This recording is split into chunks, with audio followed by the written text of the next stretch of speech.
Ketua Umum Pengurus Besar Persatuan Dokter Gigi Indonesia, Dr. Gigi, Usman Sumantri melantik dan mengukuhkan pengurus wilayah PDGI Sumatera Barat periode tahun 2022 sampai tahun 2025, di Auditorium Gubernuran, Minggu, 18/12. Pengwil PDGI Sumbar dinakodai oleh Dr. Gigi Haji Busril. Dalam sambutannya, Usman Sumantri mengharapkan kepada seluruh PW yang baru dilantik agar dapat meningkatkan kinerja untuk mengabdi melayani masyarakat. Apalagi saat ini Sumbar masih membutuhkan banyak dokter gigi, khususnya dokter spesialis gigi yang belum terpenuhi. Sumbar persoalan sekarang ini dokter spesialis gigi, yang hanya 55 orang melayani masyarakat Sumbar. Jumlah ini tentu sangat kurang, sehingga pemerintah melalui gubernur bisa mempercepatnya, ujarnya kepada awak media. Usman Sumantri mengatakan, ada 2 kampus di Sumbar yaitu UNAD dan Baitur Rahmah, mungkin ini bisa didorong untuk dipercepat penyelenggaraan spesialisasi, sehingga Sumbar tercukupi spesialis. Saya Nina Musbar dari Nina Musbar Class of Public Speaking. Jangan lupa sanak untuk di-like, komen, dan subscribe Celoteh One Ipin. Acara hari ini adalah acara pengukuhan pengurus Pengwil atau pengurus wilayah PDGI Sumatera Barat dan pengurus cabang PDGI se-Sumatera Barat. Jadi periode 2022 sampai 2025. Mudah-mudahan PDGI semakin berkibar di Sumatera Barat. Dan semoga sukses acara pelantikan ini. Pertama-tama saya ucapkan dulu selamat kepada kawan-kawan dokter gigi di wilayah seluruh Sumatera Barat yang dilantik pada hari ini.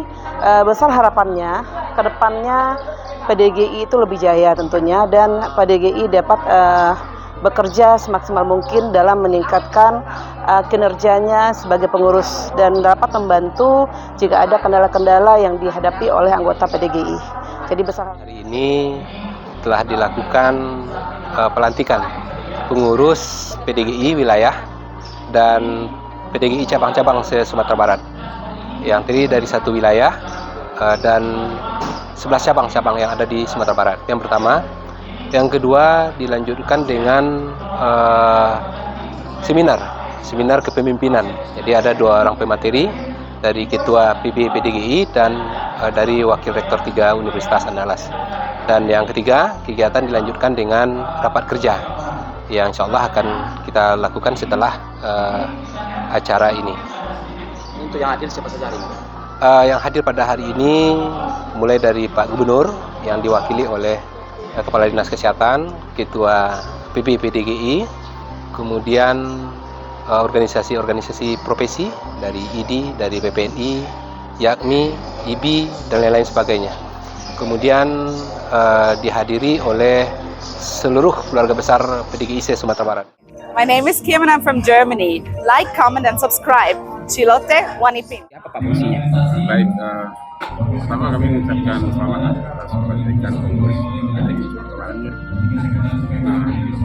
Pelantikan ini kami mengupgrade sistem digitalisasi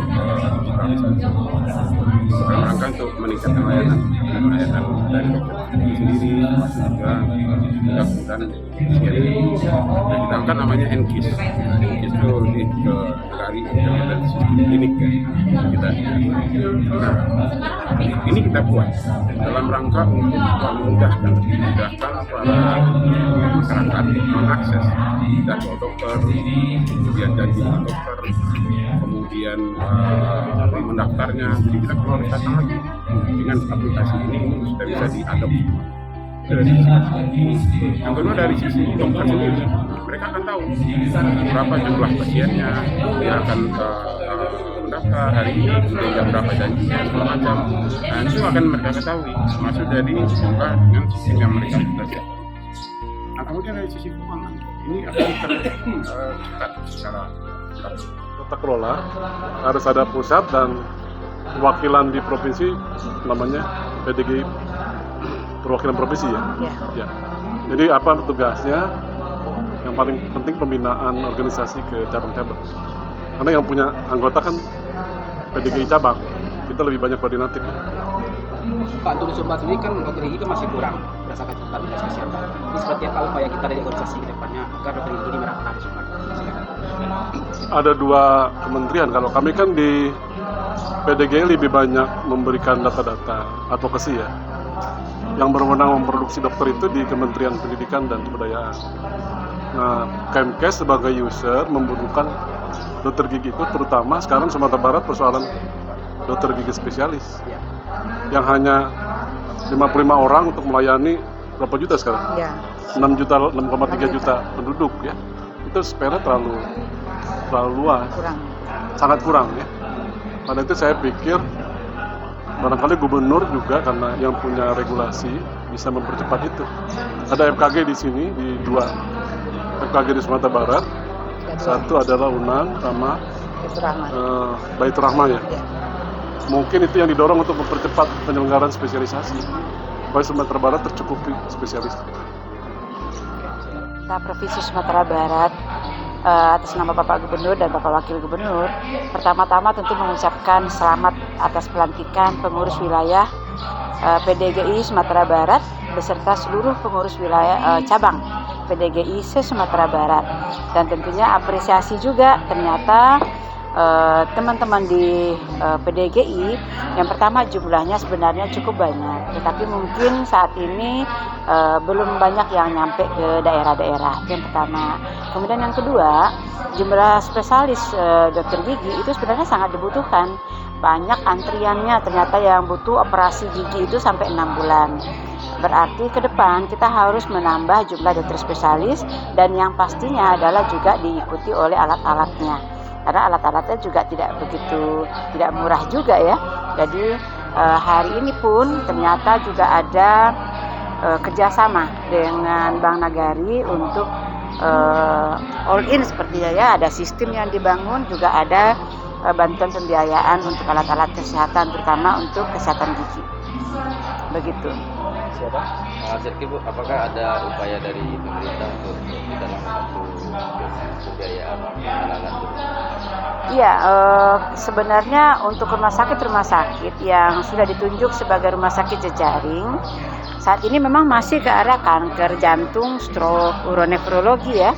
Tetapi ke depan tidak tertutup kemungkinan bagi rumah sakit yang sudah diampu oleh M. Jamil dan juga oleh pusat, itu akan bisa dikembangkan untuk kesehatan gigi juga.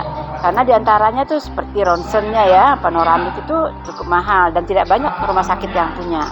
Nah itu tentu kita harus bicara juga dengan kepala daerah bagaimana supaya dokter-dokter spesialis tidak hanya gigi ya, itu bertahan di daerah masing-masing. Jadi harus ada juga upaya-upaya untuk penyediaan alat-alat di rumah sakit kelas C supaya semuanya nggak numpuk ke rumah sakit Jamil, ke RSAM seperti itu. Itulah upaya pemerintah saat ini ya.